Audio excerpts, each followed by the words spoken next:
Hello, Namaste, good morning, welcome to all. Today, we hearty welcome to all our viewers, Exclusive News TV channel.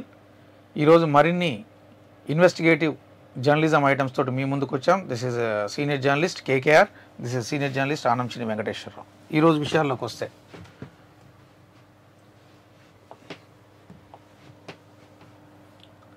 ఈరోజు మన media టుడేలో మెయిన్గా మరో 10 ఏళ్ళు నేనే CM అంటూ రేవంత్ రెడ్డి గారు నేను చేసినటువంటి ప్రకటన కొంచెం హల్చల్ అయింది. అది రణరంగమైన ఢిల్లీ చలో ఢిల్లీ అనే ప్రోగ్రామ్ ఏదైతే ఉందో అది ఇంకా కంటిన్యూ అవుతుంది. ఇప్పటికీ కేజ్రీవాల్కి ఇప్పటికి ఇది 6వ సారి నోటీస్ అనుకుంటాను సుమారుగా. ఇప్పుడు ఇచ్చారా అసెంబ్లీలో వాటర్ వార్ నీళ్ళకి సంబంధించినటువంటి నడుస్తుంది.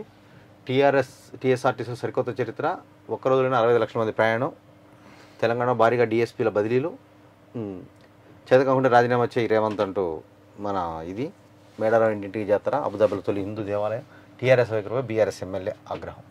ఇక్కడ ఏంటంటే విషయం, మొన్న కేసీఆర్ గారి సభ జరిగింది నల్గొండలో. అదే రోజు వచ్చేసి మనకి మేడిగడ్డలో కూడా రేవంత్ రెడ్డి గారు మాట్లాడటం జరిగింది. ఇప్పుడు మరో 10 ఏళ్ళు నేనే సీఎం అంటూ రేవంత్ రెడ్డి గారు చేసినటువంటి వ్యాఖ్యానాలు మనం ఏ విధంగా అర్థం చేసుకోవచ్చు? ఇక్కడ 2 విషయాలు ప్రజలందరూ కూడా అబ్జర్వ్ చేయాలి. కృష్ణా జిల్లాలపై చర్చ ప్రజలకు తెలియాల్సినటువంటి అవసరం చాలా ఉంది.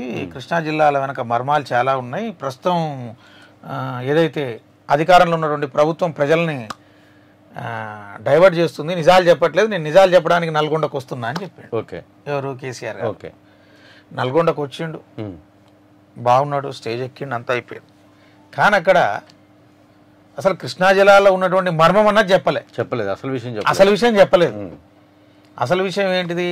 అంతకుముందు కేఆర్ఎంబీకి ఏదైతే వీళ్ళు లెటర్లు ఇచ్చిర్రో, ఎవరు ఈయన స్పెషల్ సెక్రటరీగా ఉన్నటువంటి స్మితా సబర్వాల్ ఏదైతే ఆమె లెటర్లు పంపించింది, ఏవి కూడా ఎక్కడా కూడా చెప్పకుండా ఒకటే చెప్పిండు, కృష్ణా జలాలు మన ఉమ్మడి ఆస్తి, మనకు సంబంధించింది, మన నీళ్ళవాట రావాలంటే నువ్వు కేవలం తీర్మానం చేస్తే సరిపోదు, బ్రిజేష్ ట్రిబ్యునల్లో కొట్లాడాలి. బ్రిజేష్ ట్రిబ్యునల్లో కొట్లాడాలి. మరి నువ్వు బ్రిజేష్ ట్రిబ్యునల్లో కొట్లాడాల్సినటువంటి కేసీఆర్ 10 సంవత్సరాల నుంచి నువ్వు వాళ్ళకి ఎందుకు సంతకాలు పెడుతున్నావు ఎవ్రీ ఇయర్? ఇది అబ్జర్వ్ చేయాలి. 1. 2, ఈయన రేవంత్ రెడ్డి 10 ఏళ్ళు నేనే సీఎం అనడానికి కారణం ఏంటంటే కేసీఆర్ ఇంకో పదం కూడా వాడిండు, మీరేం ఆగం కావద్దు, తెలంగాణ ఆగంగా నేను మరికొద్ది రోజుల్లో నేనే సీఎం నైతా అనేటటువంటి ఒక పదం మాట్లాడిండు. ఇప్పటి వరకు గవర్నమెంట్ ఫామ్ అయినటువంటి 10 రోజుల్లోనేమో కడియం శ్రీహరి, తర్వాతనేమో కేటీఆర్, ఇప్పుడు సాక్షాత్తు ప్రధాన ప్రతిపక్ష నేతే మాట్లాడిండు. దీన్ని బట్టి ఎంత నైరాశ్యంలో ఉన్నారు, ఎంత నిస్సహాయ స్థితిలో ఉన్నారు అంటే అసలు అధికారం లేకపోతే బతకలేని పరిస్థితి. ఎమ్మెల్యే కాంచి, మాజీ ఎమ్మెల్యేల కాంచి, చివరికి ఇప్పుడు ప్రతిపక్ష నేత పరిస్థితి కూడా అంతే ఉంది. అంటే చివరికి ఎట్లున్నారు వీళ్ళంటే, తెలంగాణ నేను తీసుకొచ్చిన కాబట్టి నేను ఏం చెప్పినా మీరు వినాలి అంటే, ఇంకా ఆయన అధికారంలో ఉన్నాడనే భ్రమపడుతుండు, ఆయన అధికారంలో ఉన్నాడనేటువంటి భ్రమపడుతుండు.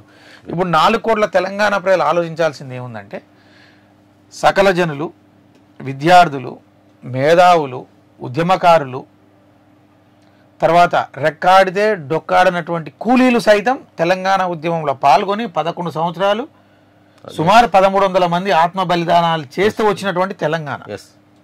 ఇప్పుడు ఎందుకు కోదండరాం రెడ్డి కూడా చెప్పిండు, కోదండరాం కూడా ఏమని, ఆ రోజుల్లో మిలీనియం మార్చ్ ఇవన్నీ జరిగే క్రమంలో మాకు ఒక ఆయన ఉండాలి కాబట్టి నేను పెట్టినామని.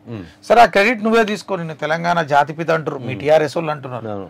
కానీ 1,00,000 కోట్ల ప్రజాధనం వృధా అయినటువంటి మేడిగడ్డ బ్యారేజ్ గురించి నువ్వు అసెంబ్లీకి వచ్చి మాట్లాడితే కరెక్ట్ గాని, నువ్వు నల్గొండకు వచ్చి, సరే వచ్చినావు నల్గొండకి, ఇది రాజకీయ సభ కాదన్నావు. మరి రాజకీయ సభ కానప్పుడు ఇదే విషయం నువ్వు శాసనసభలు చెప్పొచ్చు. శాసనసభ కూడా రాజకీయ సభ కాదే, శాసనసభ అనేది రాజకీయ సభ కాదు కదా.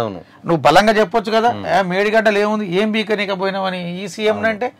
ఇప్పుడు ఈ సీఎం కూడా నువ్వు నేనే 10 ఏళ్ళు సీఎం నా ఇంటికి అంటే ఇక్కడ ఏమైపోతున్నది అని అంటే, అన్ని చట్టసభలలో పనిచేసి ఒక కేంద్ర మంత్రిగా పనిచేసినటువంటి వ్యక్తి అసహనంలో ఉంటే, యువకుడు ప్లస్ ఇంకోటి ఏంది, మరి ఎంతకైనా ఓపిక పడతాడు. అరే, ఒక ఎమ్మెల్యే గవర్నమెంట్ కూల కొడతాంటాడు, మాజీ ఎమ్మెల్యే గవర్నమెంట్ కూల కొడతా అంటాడు, నీ కొడుకు కూల కొడతాడు, చివరికి నువ్వు ప్రతిపక్ష నేతవి నువ్వు కూడా కూల కొడతా అంటున్నావు.